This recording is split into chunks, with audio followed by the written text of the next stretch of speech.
Hi everyone, welcome to all of you in TET educator. मैं हूं रूप कुमार और इस क्लास में एजुकेशनल साइकोलॉजी में देखिए शिक्षा मनोविज्ञान में भी यानी CDP child development and psychology, यहाँ पे ये टॉपिक आएगा। आपकी जो लैंग्वेज की पेडागोजी है, चाहे इंग्लिश हो चाहे हिंदी हो या कि कोई दूसरी आपने लैंग्वेज चूज की रखी हो, भाषा में एक इम्पोर्टेंट चीज है जिसको हम जानेंगे फोनीम, मॉर्फीम, सिंटैक्स और सीमेटिक्स। ये एक चार चीजें हैं, इनको जानना समझना बिल्कुल आसान भाषा में जरूरी है। यहाँ से क्वेश्चंस आते हैं, तो चलिए समझ लेते हैं।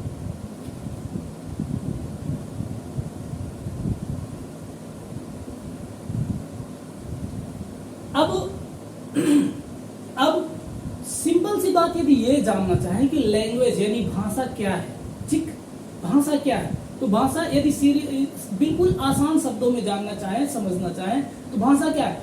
भाषा व्यक्ति के भावों की अभिव्यक्ति का माध्यम है। माध्यम यानी हम कुछ बताना चाह रहे हैं, हम चीजों को एक्सप्रेस करना चाह रहे हैं लोगों से, यानी अपने मित्र से या मित्रों से, एक व्यक्ति से या कई व्यक्तियों से। तो हमारी जो कम्युनिकेशन होगी, जो हमारे विचारों का आदान प्रदान होगा, चाहे वो फैमिली में हो, फ्रेंड से हो, किसी भी इंडिविजुअल से हो, समाज में, ठीक, तो जो उसका आदान प्रदान का जो माध्यम बनेगा उसको बोलते हैं जी भाषा।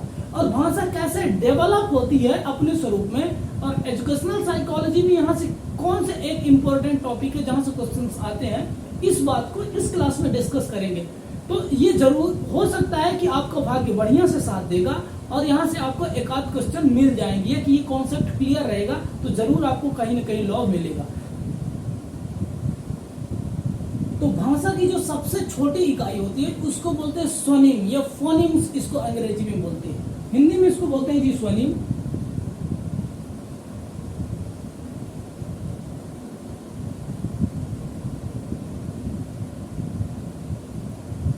देखिए, इसको हिंदी में बोलते हैं स्वनिम और इसको अंग्रेजी में बोलते हैं फोनेम्स। इसका क्या मतलब होता है? देखिए, भाषा की जो सबसे छोटी इकाई होती है उसको बोलते हैं ध्वनि।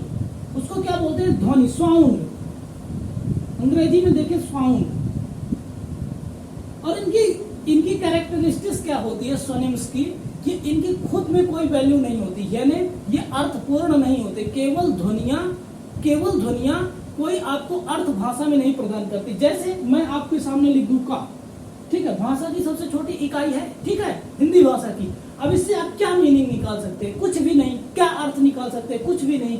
यदि मैं इसके साथ एक और फोनिम जोड़ दूं, ला, कल, टुमारो, आपको मीनिंग निकल के आएगा, आपको चीजें समझ में आएंगी। पर जो सबसे छोटी इकाई होगी का, इससे आप कुछ मीनिंगफुल चीजें नहीं निकाल पाएंगे। तो इनकी एक क्या विशेषता होती है, यानी ये भाषा की सबसे छोटी और अस्पष्ट होती है। इनसे कुछ मीनिंग्स नहीं निकाल पाते। और जैसा कि बहुत सारे शिक्षा शास्त्रियों ने बोला है कि हर एक लैंग्वेज में लगभग 15 से 50 ध्वनियां होती हैं, उससे मिला के ही लैंग्वेज बनती है। जो भाषा की सबसे छोटी और अस्पष्ट इकाई होती है इसको बोलते हैं फोनिम्स।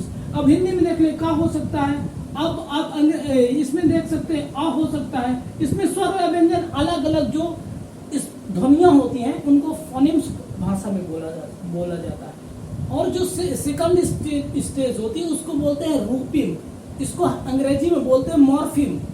जो सेकंड होती है इसको हिंदी में बोलते हैं रूपिम।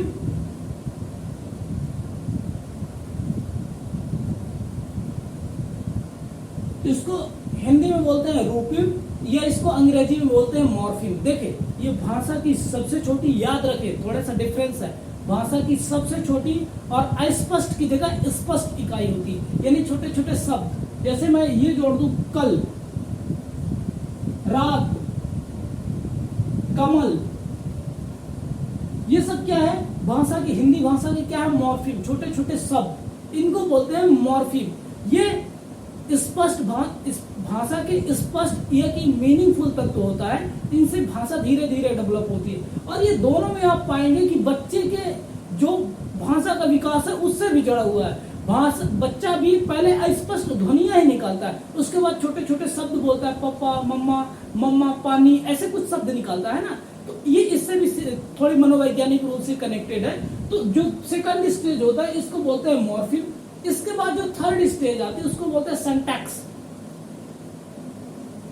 यानी किसी पर्टिकुलर लैंग्वेज में कैसे सब्जेक्ट होगा, कैसे वर्ब होगा और कैसे स्ट्रक्चर होगा, इन सब चीजों, कैसे सब्जेक्ट होगा, वर्ब होगा, ऑब्जेक्ट होगा, कहां पे प्लेस होगा, इन सब चीजों की स्टडी को बोलते हैं सिंटैक्स, वाक्य विन्यास। इसको उदाहरण से नहीं देंगे,